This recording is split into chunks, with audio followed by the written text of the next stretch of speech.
Boa noite para você, bem-vindo ao Band Cidade. Um motorista embriagado e sem carteira de habilitação foi preso por tentar subornar um policial rodoviário federal em Campina Grande do Sul. Ele ofereceu R$100 para ser liberado depois de fazer o teste do bafômetro. O motorista, que tem 35 anos, foi parado na BR-116 no sentido São Paulo. O teste do bafômetro acusou a presença de 0,66 miligramas de álcool por litro de sangue, mais do que o dobro do permitido. A conversa, que comprova a tentativa de suborno, foi gravada pela Polícia Rodoviária Federal. Terça-feira de manhã. De manhã, se eu não passar até as 9 horas da manhã, eu passo 6 horas da tarde. Tá, e aí o senhor me ofereceu então R$100, né? É, R$100. Mas o senhor tá alcoolizado. Eu tô. Tá? Eu tomei 3 gelados. Sozinho, porque eu deixei o pessoal no casamento e fiquei esperando eles. E o senhor não tem habilitação também? Não. O motorista foi preso e vai responder por dirigir embriagado, sem carteira de habilitação e por ato de corrupção. 6 pessoas ficaram feridas em um acidente envolvendo um ônibus em Colombo, na região metropolitana de Curitiba. Veja essa e outras notícias no Giro Policial.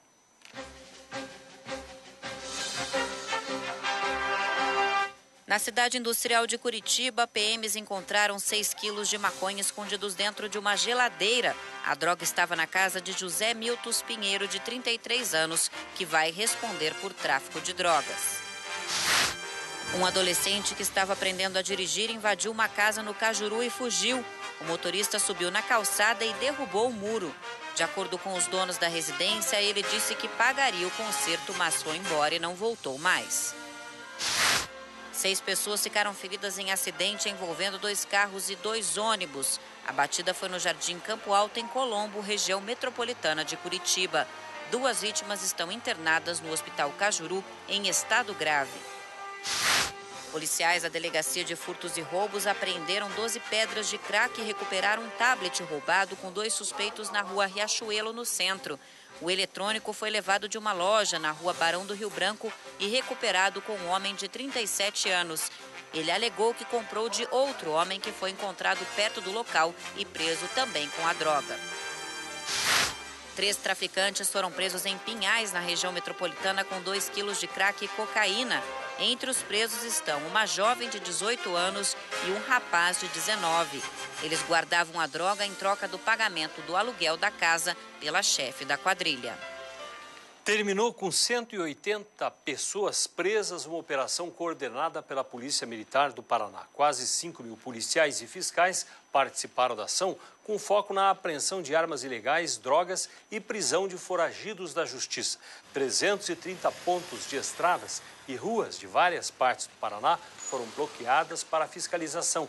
Ao todo, mais de 36.000 pessoas foram abordadas. 614 carros foram apreendidos ou recuperados. Também foram apreendidos cerca de 50 quilos de maconha e 4.200 pedras de crack.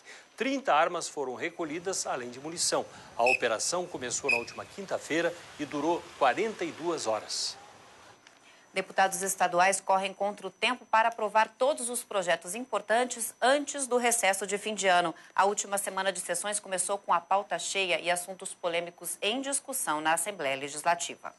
As faixas nas galerias revelam a expectativa dos servidores estaduais com relação ao projeto que aumenta a contribuição para a Previdência do Paraná. Mas ele ainda está sendo discutido na Comissão de Finanças. Entre os outros assuntos polêmicos que serão votados esta semana antes do recesso, estão os que criam cargos. Só no Poder Judiciário são 290, mais 69 no Ministério Público. Tem ainda a construção de 10 pequenas usinas hidrelétricas no estado e o aumento das taxas cobradas pelos cartórios. Na primeira proposta, o reajuste passava de 1.000% em alguns casos. Foi retirada aquela dos 1.000%, 300%, de vários índices que foram aumentados, e agora veio um com o IGPM. O índice de preço, o IGP, o índice geral de preço, ele é um índice que hoje, obviamente, baliza alguns contratos, mas ele é o índice mais alto. Não entendemos por que não foi IPCA. O deputado federal Osmar Serralho foi eleito presidente do Diretório Estadual do PMDB. Ele venceu o senador Roberto Requião com 289 votos contra 220. Com o resultado, o PMDB deve se aproximar ainda mais do governador Beto Richa, E a possível candidatura de Roberto Requião para o governo do estado se torna inviável. Serralho teve o apoio de 11 dos 12 deputados estaduais que já votam com o governo na Assembleia Legislativa. O que há aí? Uma estratégia para tirar o Requião da parada. E começou a ser traçada no Palácio Iguaçu. O governador Beto Richa, há 2 anos, quando foi eleito, percebendo que lá na frente o Requião poderia voltar, porque ele está no Senado, tem mais 6 anos de mandato ainda a partir de agora, mas está no Senado, e poderia voltar daqui a 2 anos. Então, Beto Richa começou a atrair os nomes importantes do PMDB para participarem do governo dele, dessa forma para esvaziar a força do Requião. De qualquer forma, o Requião poderia agora ter ido para a convenção e poderia assumir o comando do PMDB. E dessa forma teria mais força para se candidatar daqui a 2 anos, tentar pela 4ª vez voltar ao governo do Paraná. Ia ficar 16 anos no poder se conseguisse concluir o que ele estava programando. Mas aí houve uma estratégia muito eficiente, com apoio do Palácio também, mas o próprio Pessutti, que já não gosta mais do Requião, foi o vice dele, mas hoje está brigado com ele, o Pessutti organizou uma chapa onde foi o Osmar Serralho como presidente. O Serralho é respeitado porque é um nome importante da CPI, que fez investigações importantes, ficou aí com uma boa cota de reserva moral, de aprovação, e foi eleito. Significa, o Requião perdeu o seu espaço e agora dificilmente o Requião terá condições de disputar daqui a 2 anos o governo do Paraná.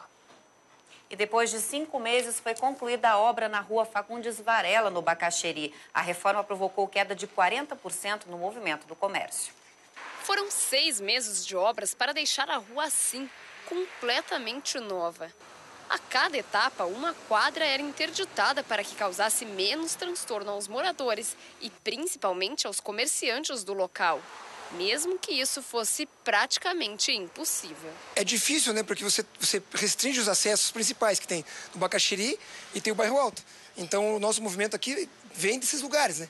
Então, restringiu bastante. Na minha parte aqui, na parte onde eu trabalho aqui, foi 4 meses mais ou menos. Foram investidos R$4 milhões e 100 mil para transformar a Fagundes Varela. Agora são quase 1,5 km com um novo sistema de drenagem, asfalto, calçadas e iluminação. A revitalização, que deixou a via mais larga, vai facilitar a ligação entre a atual trincheira Bacaxeri e Bairro Alto e uma nova que será construída na região. Enquanto isso, os comerciantes esperam aproveitar que a obra foi entregue antes da chegada do Natal para recuperar os prejuízos. Como entregaram hoje a obra, vamos tentar correr atrás da máquina para recuperar, né? Valeu a pena, porque está um espetáculo a rua e agora a gente espera que as pessoas venham conhecer. Tá bonito à noite, tá bacana, e agora o comércio vai ficar até mais tarde, a gente espera recuperar. O prefeito eleito Gustavo Frutti anunciou hoje a equipe de secretários municipais. A vice-prefeita Miriam Gonçalves vai mesmo assumir a pasta do trabalho. A irmã do prefeito, Eleonora Frutti, também foi confirmada, só que não na Secretaria de Educação, por onde ela já havia passado. O primeiro anúncio foi a exoneração de todos os ocupantes de cargos comissionados na prefeitura até 31 de dezembro. Foi pedido na equipe de transição, já uma praxe, todos os cargos comissionados serão exonerados. E aquelas funções que são exclusivas de servidores, nós fizemos um corte. A partir de um determinado valor, que são os maiores salários, todos também serão exonerados. Depois, Gustavo Frutti falou sobre reforma e unificação das secretarias. A de Planejamento, Gestão e a de Administração, por exemplo, serão uma sob o comando de Fábio Scatolin, com César Rissetti e William Miners como assessores. As de Defesa Social e Antidrogas também foram unificadas, mas o nome do secretário ainda não foi divulgado. Há espaço para redução da despesa, há espaço para ganho de eficiência e nós temos que ter um compromisso com um bom resultado popular. Por enquanto, o secretariado está assim. Na Secretaria do Trabalho e Emprego, Miriam Gonçalves. Chefe de gabinete, Itamara Bibi Neves. Secretaria de Educação, Roberlaine Robalo. Saúde, Adriano Massuda. Do Meio Ambiente, Renato Lima. Na Secretaria Especial dos Direitos da Pessoa com Deficiência, Ronaldo Schwantz. Recursos Humanos, Meryl Gicavete. Abastecimento, Fernando Klein Nunes. Na Secretaria Extraordinária de Relações com a Comunidade, Kaique Ferrante. Procuradoria-Geral, Joel Macedo Pereira Neto. Diretor da Guarda Municipal, Cláudio Carvalho. IMAP, Liana Carleial. Fundação Cultural de Curitiba, Marcos Cordioli. IPUC, Sérgio Apóvoa Pires. ICS, Wilson Micaelis. Agência Curitiba de Desenvolvimento e Companhia de Desenvolvimento de Curitiba, Gina Paladino. e Superintendência de Assuntos Metropolitanos, Valfrido Prado. A esposa de Gustavo, Márcia Frutti, assume a FAS e a irmã, Eleonora Frutti, a Secretaria de Finanças. Eu sei que isso será cobrado, já a súmula do Supremo Tribunal Federal que permite a indicação para secretários, mas mais do que isso, eu quero pessoas que tenham competência já em áreas que atuaram. A Eleonora já foi secretária de Educação, de Planejamento, a Márcia atuou em agências e na própria Federação das Indústrias, mas que tenham a capacidade de gestão e de confiança. Agora, da mesma forma que os demais secretários, serão cobrados por eficiência. Então, eu quero trabalhar nesta transição. Entre os problemas que o prefeito eleito vai enfrentar assim que assumir o cargo estão as obras inacabadas em Curitiba. Gustavo Frutti disse que a linha verde, a Fredolin Wolff e projetos estruturais em alguns bairros são prioridade. Outra dificuldade é o transporte coletivo. Roberto Gregório da Silva Júnior vai assumir a URBS e tem desafios pela frente. Nós vamos assumir com o maior déficit da história do sistema. Por quê? No ano de 2012, no ano eleitoral, houve um subsídio da tarifa para evitar que a tarifa aumentasse de quase 60 milhões de reais. Nós esperamos que haja a renovação deste convênio do governo do estado com a prefeitura. Eu já solicitei isso ao governador Beto Richa em audiência. Vili, com exceção dos nomes já previstos, da irmã, da vice-prefeita, a equipe parece bem técnica.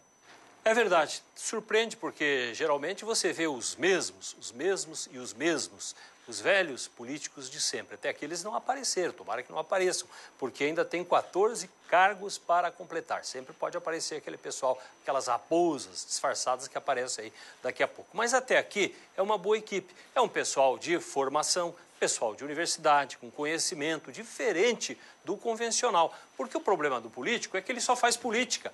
O político tradicional, porque pelo passado de uma pessoa você conhece o futuro. Se toda a vida a pessoa fez esquema e só pensou em resolver os seus próprios problemas, é claro que no futuro vai continuar fazendo a mesma coisa. É o jeito de agir da pessoa. Então, quando você vê uma equipe nova, isso nos dá um ânimo maior de acreditar que pode ser diferente. Ele pode ser criticado pelo fato de ter colocado a esposa na Fundação de Ação Social, o que é uma tradição na cidade, colocar lá a primeira-dama nesse cargo para cuidar das questões sociais da cidade, e poderia ser criticado pela irmã Eleonora Frutti, mas que se sabe, é conhecida, que é uma pessoa também de muito conhecimento, competência, e num cargo-chave, vai cuidar do dinheiro, é um cargo-chave, uma pessoa séria para essa função. Então, até aqui, a gente pode achar que a missão foi cumprida, mas vamos ficar de olho, tem 14 cargos. Vamos ver se as velhas raposas disfarçadas não aparecem nos próximos.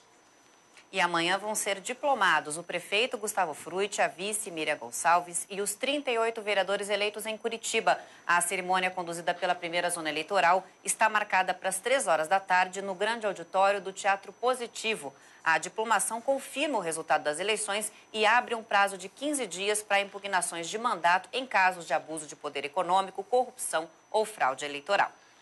E você vai ver ainda nesta edição a nova ala do Mercado Municipal de Curitiba que foi inaugurada. E veja a seguir, depois da festa, hoje foi o dia do torcedor do Corinthians pagar promessa.